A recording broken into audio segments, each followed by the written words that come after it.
Welcome to Brian's Action Figure Reviews, and today we're here for another episode of Retro Wrestling Chat and Reviews. And today we've got the Chamber of Horrors match, which was picked by Rich NG. This is from WCW Halloween Havoc back in 1991, and it is 8 men inside a steel cage fighting over a steel cage over who gets to kill, assassinate, murder, electrocute or something. But yeah, it's got Sting, it's got the Steiner brothers, and Vader, and Scott Hall, and plenty of WCW talent. So let's see how we get on with it. Welcome to Brian's Action Figure Reviews, and for this week's retro wrestling reviews and stuff. So last week we talked about Kurt Angle and Shane McMahon in their epic King of the Ring match from 2001. I'm right? Yeah. So it was Rich NG's fault that we'd have to do this episode.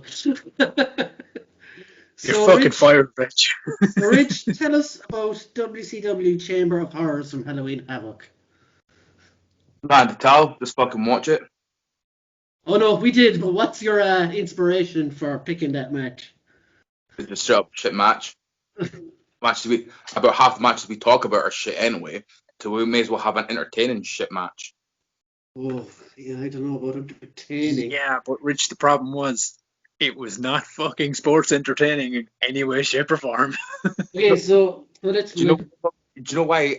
One reason I picked this match. Yeah.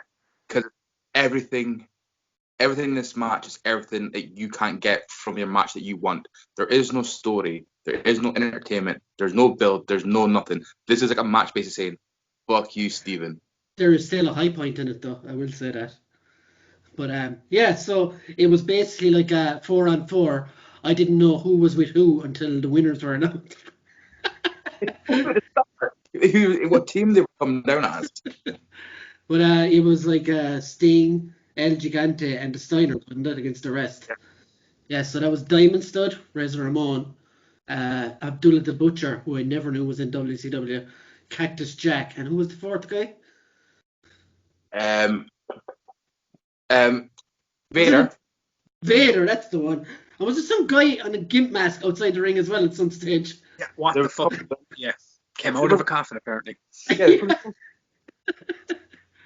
So yeah, the rules on this one were basically they were in a cage and they had to keep fighting until another cage got lowered into the ring with an electric chair on it, which they had to strap the dude into the electric chair, and yeah. Which they fucking botched the fucking ending, and we will get to that fucking later as well, my fucking friend. I don't think there will be a later because there actually isn't much. Like, okay, so let's go on to the match itself. I honestly don't know what the fuck was going on. Who's going first on this? Like, okay, so wait, I'll start. So in all the like slapping with sticks and bits and pieces and all that, the one thing that still stood out was fucking Sting, who still managed to put on a fucking clinic when he was attacking and doing drop kicks, and fucking the time he fucked Vader over the top rope was actually awesome. But yeah, that was that's been my best. So we're done. We'll see you next week. Bye. No, it was weird. It was like one of those mid-90s WWE hardcore matches. It was just all over the place. This did happen in 91, so what do you expect? I know, yeah, I know. But I gotta agree with Rich on this, man. 1991 in WWF and WCW was kind of like a fucking shit circus kind of type thing. You know, for some of the gimmicks and so on were fucking, you know, I don't know. So, yeah, like I've never even seen Scott Hall as Diamond Stud in WCW. I've only ever heard of it.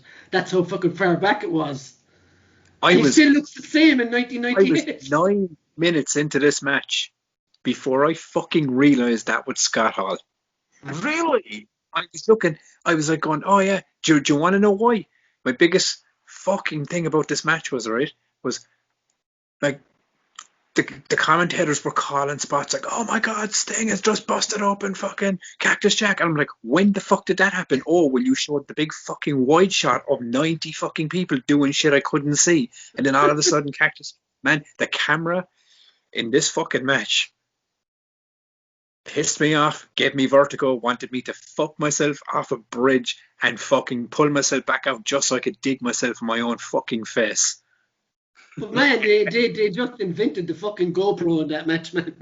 But the only thing I will say, right, is gotta give them fucking props. In '91, GoPros didn't exist, so they just put a hurling helmet with a camera mounted on the top. Same fucking thing, you know? But that was a weird one, to be fair, Rich. When I was watching it, I was kind of going, because it went to like, because, you know, like, it's this kind of a match, like, you know, and the worst thing about this, we said it, like, I've said it so many times about cage matches and how restricted they are.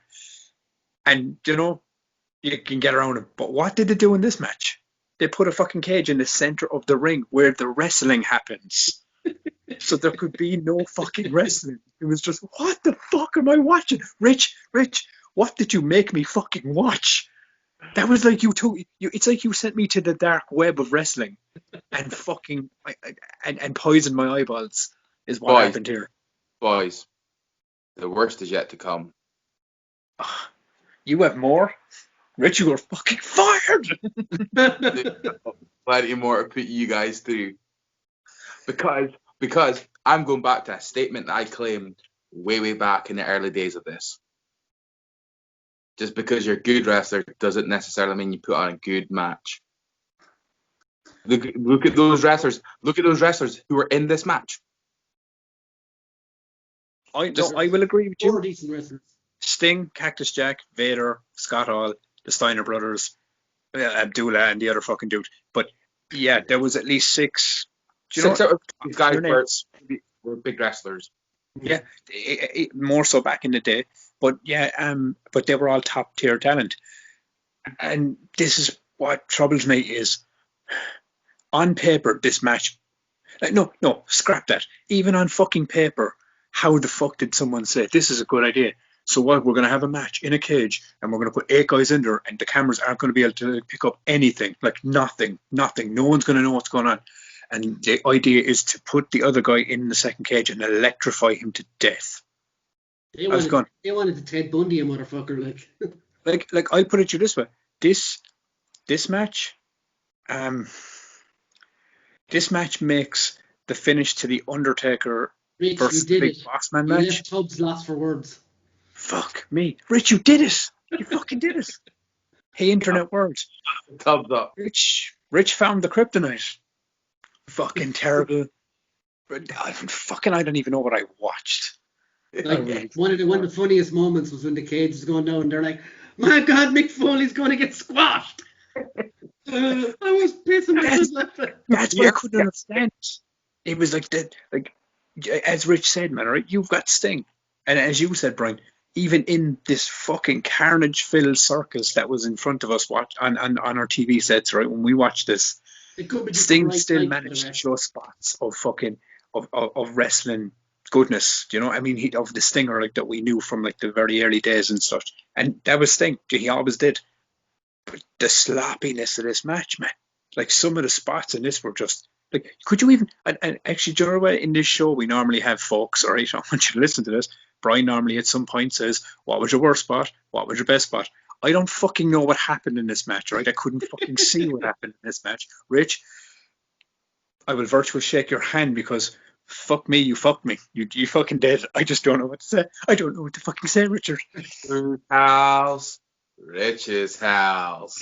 Let's do it then. Let's go to the best spot and worst spot. Already. There was no fucking good or bad. No, there's a great spot. Outside the Sting and Vader, and Sting just takes it into the coffin and just chucks it up in the air, and all you hear is boom. I was like, did you realize, right? I figured watching it, I was going, oh, he threw it up like that because he had no room to swing the fucking thing. Like, he literally had nowhere to go with it, so he just went and clattered fucking. Oh my God! So did that sound? I was fucking brutal. I did get this week's fucking brutal moment. Just because he just went dump right on his fucking And I was like, concussion, here we go. I did get a one bit of a giggle at one point when I did watch it though. It was like because there were so many bodies, there were so many things happening, so they had to put a camera on the referee's head so the referee could like lean over the ropes to have a kind of a canter at what was going on. And then there's Abdullah the Butcher just like gnawing on Sting's head. He's just like eating his fucking forehead, like because Sting was bloodied, and I was like, how the fuck did Sting get fucking bloodied? And I had to go back. And another thing, I will let you know, lads. Rich didn't just fuck me once in this match, right? He fucked me twice because I watched this match twice because I didn't know what the fuck was happening when I watched it the first time, and I watched it the second time, and I still didn't know what the fuck was happening. And explain something to me as well, Rich, right? Because you probably have more knowledge of WCW back in '91 than I do. What was the fucking story with the fucking white dudes on the ramp? They were there to bring the guy back. Were they? Because he just bulldozed through them at the end of the match for no fucking reason. Because no one can stop the Butcher. Yeah. Well, they were there to bring someone dead back, but apparently, like Abdullah the Butcher doesn't die for no one, basically. And then Mick Foley's like doing his best like Oscar-winning performance of crying and oh Abdullah, please don't be dead. And then Abdullah just fucks him clean across the ring and just storms out. And man, I was like, that's one of my best moments of the match. It was fucking hilarious.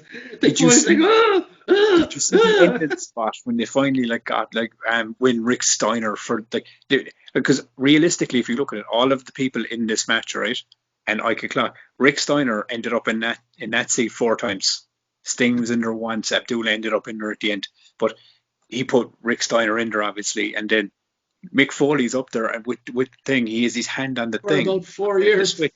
And he's looking directly at him, right? And then Abdullah the Butcher, Rick Steiner like reverses it and puts him in it. And then Foley's like this, and the commentator's like, "Oh my God, Foley doesn't see it. Foley, he's looking at them." I'm like, I can clearly see Foley's looking at Rick Steiner strapping him in, and then pulls the thing down. I was going, "You fucking botched the fucking finish, man." But look, at the end of the day, can you really botch a finish in a match that is so fucking absurdly fucking stupid? Of course you can. You know? Yeah. Well, they clearly did it, but like, does it really matter at that point when you're like 15 minutes in? Does it even matter if you've botched the end? When the whole match has been a shit show from fucking start to finish. Rich? So my highlight is purely seeing you guys suffer watching this match because I knew exactly what I was picking. I didn't suffer though. No. It's not that I suffered. It was just like, as I said, going back to what Brian was saying, it's like I watched this match and I didn't know who. Like at one minute I was kind of going like, is he on his team? I was like, I thought fucking they were on their team. And then when Foley pulled the switch down and fried Abdullah, I was like, is he with Steiner? I thought he was with fucking Abdullah the Butcher. I didn't have a clue who was with fucking who. And then, as I said to you, it took me 9 minutes to realize Scott Hall was in the match. There was so many spots that were called by the commentary that I didn't see because they cut, like the referee had the fucking GoPro camera on his head, and they'd call a spot that like Sting fucking, or no, Rick Steiner handcuffed fucking the masked dude that came out of the coffin randomly to the fucking cage. They called it, but there was the camera was on like Rick Steiner and Scott Steiner humping each other against the cage, like literally humping. And who was the big dude? Like the really, really big Brian Gonzalez, remember Undertaker? Okay, that was Brian Gonzalez. Did you see the spot when the camera cut to him when he had the I think he had Rick Steiner or Scott. He had Scott Steiner in the corner, and he was like doing the shoulder thing, but it looked like he was actually humping him. Like it actually looked like he was humping him in the corner. I was sitting there, I was going like, Jesus Christ above. And then realistically, Rich was probably thinking when he picked this was going, Tubbs' brand's going to leak out his head. I know it. And you know what happened, Rich? 12 minutes into this match, liquid drained out of my ears, man. I was like, oh, this is the stupidest fucking... And I have seen some stupid fucking matches in my time. Oh, dude, it's only going to get worse now, because this is going to be my thing now when it comes to my pick. Okay. Oh, dude, I'm dropping some shit matches. But I'm going to make a call right now, right? Right here on Wrestle Chat Live. Well, it's not live, but it's pre-recorded, but you get the fucking point, right? It's not edited. Yeah, okay. This match, for me, made the kennel match from fucking hell match seemed like a fucking 10-star WrestleMania main event. Yeah. Then And my job is. Yeah, you did your job. This was a fucking. It was called a horror show for a reason. You I know. enjoyed that match. Yeah. Oh my fucking lord. So, do we even have a worse spot? Yeah, Go on. the Tubbs didn't suffer enough during this. No, I'll be honest. I think In the match, the worst spot for me, in general, was the random fucking coffin dude. I was like, Has to what be. the fuck is this like? Because there was no explanation for it. Like, do you know, on commentary, Rich, even like for someone that hasn't watched this match, normally commentators are there to kind of fill in the blanks of like, oh, well, this guy is here because of, you know, such and such a reason. No, it was just, oh, some random dude just came out of a coffin. Okay, then that makes JR not all that good because I believe it was JR. He was on comms. JR and Schiavone, wasn't it? Yeah. So Yeah. basically, like, when Shitting on JR again. because when you think back at this, right, as you think, this is 29 years ago? Yeah, Yeah, thereabouts. it's 29 years ago. So, like, so even if I had seen it, I probably never would have watched it again after watching it. So I would have not have seen it for 29 years, even if I'd seen this match. And commentators couldn't even tell me like why this random guy, like, is he with Abdullah's boys, or is he with Sting, or does he have a beef with someone? No, he just came out of a coffin because it's a horror show match. Of course it is. Yeah. Okay. Got sense. So, Catch like, cut. Oh my god! I just realised fucking something right now, right this moment. Current WWE TV is 1991 ECW or WCW. It just is. It's their booking is just it's 29 years in the past. Fuck okay, me. so like, what did you make of the actual frying in the chair?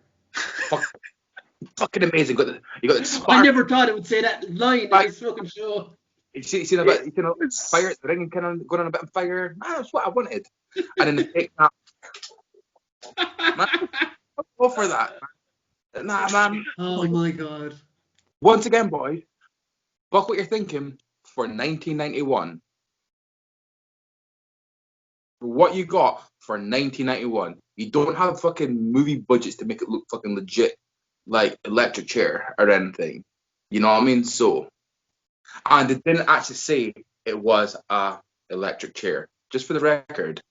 So It was it wasn't. implied heavily. It was implied, but it wasn't not said it was an electric chair. She was going to fucking get Dog with electrified. So fleas on the street knows that it was an electric chair. So anyway, it was a hotter chair.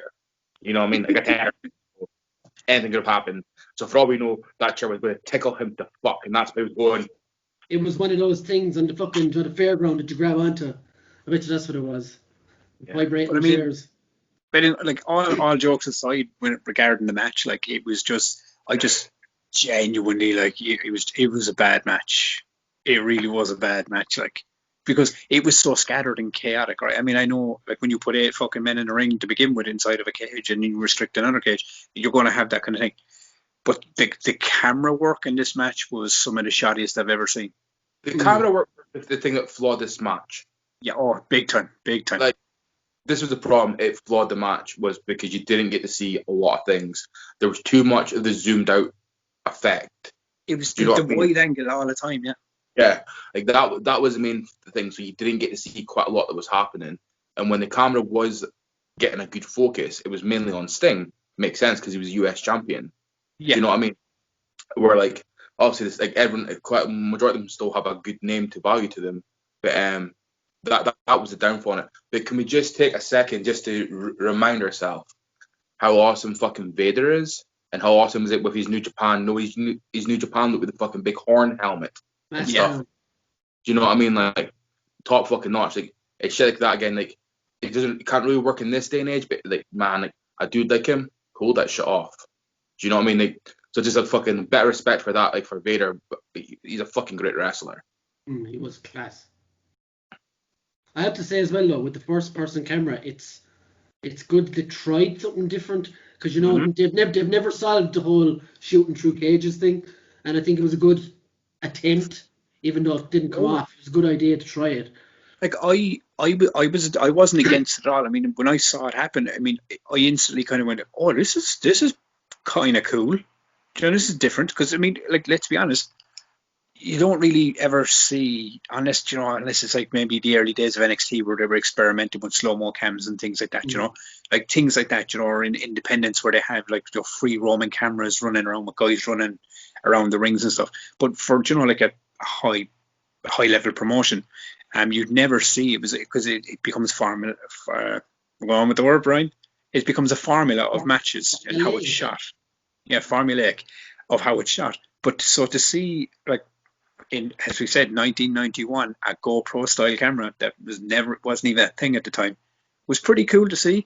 But the problem with it was the execution, because the referee had full control of that camera, and the referee was kind of looking at things that weren't really, like, when someone was hitting someone with a cane. It was like at one point there was two lads going at it on the side. I think it was Foley, I think it was Cactus Jack and Sting, and then in the background, there's fucking Rick Steiner just wailing fucking like a kendo stick off of fucking Vader's head, and then he turns his head to like, and literally stays on like Scott Steiner's ass while he's hitting fucking Razor. And I was kind of going like you could like move around him. You don't need to like just stare and go looking, because all we're seeing is an ass here right now, like, I suppose it was just no direction anyway, so.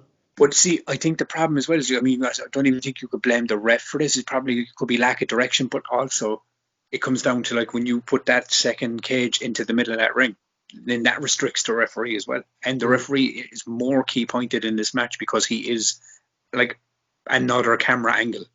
So you're restricting another camera as well as the wrestlers. It's just, fuck me. Like, on paper, this was probably someone's brainchild of, and I'll be honest about it. I'm going to say it. It fucking sounds like a Russo idea. I don't know if it was, but it sounds like a Vince fucking Russo idea. If ever I've heard one. This honestly sounds like, well, suppose the magazine, Power Slam, the old wrestling magazine. Yeah. They put an article, they put out a fucking thing, and it's like, WCW looking for new wrestling match ideas. Like, send your ideas in, and you could win, and we will host your match.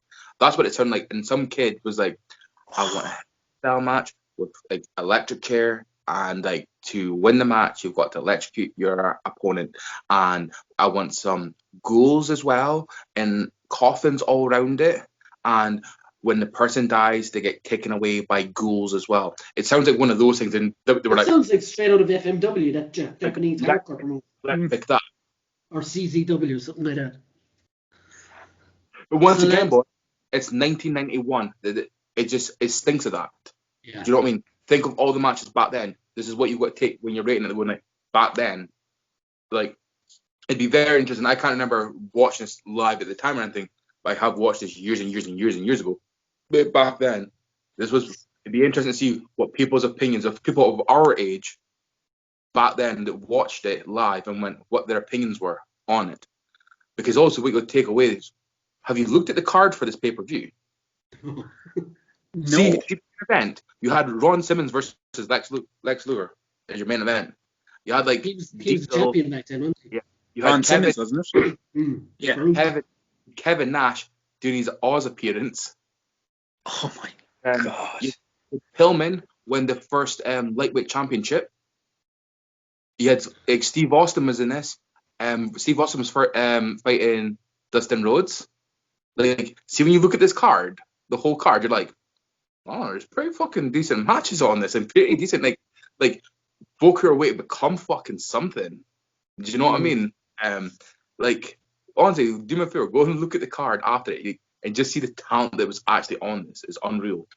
But you know what it is for me as well, is you look at, like, you just said about the card there, right? But you look at, like, the name talent that was in this match. You had Scott Hall, you had Cactus Jack, Vader, like, fucking, and Sting, and the Steiners. Like, you could have had all six of them, like, in a completely different match, and had, like, a lot of the other jobber guys in this match.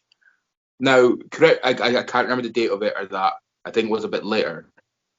This should have been a War Games match. Yeah. Do you know what I mean? The classic WCW War Games match. That's what it should have been. A 4-on-4 and a double, like, a double ring, double cell match. That's what this should have been. It seems as well, by just looking at the design of the cage and things as well as, do you remember a couple of years later then, I mean, correct me if I'm wrong, what year did David Arquette win the title? 1908 or 9 maybe.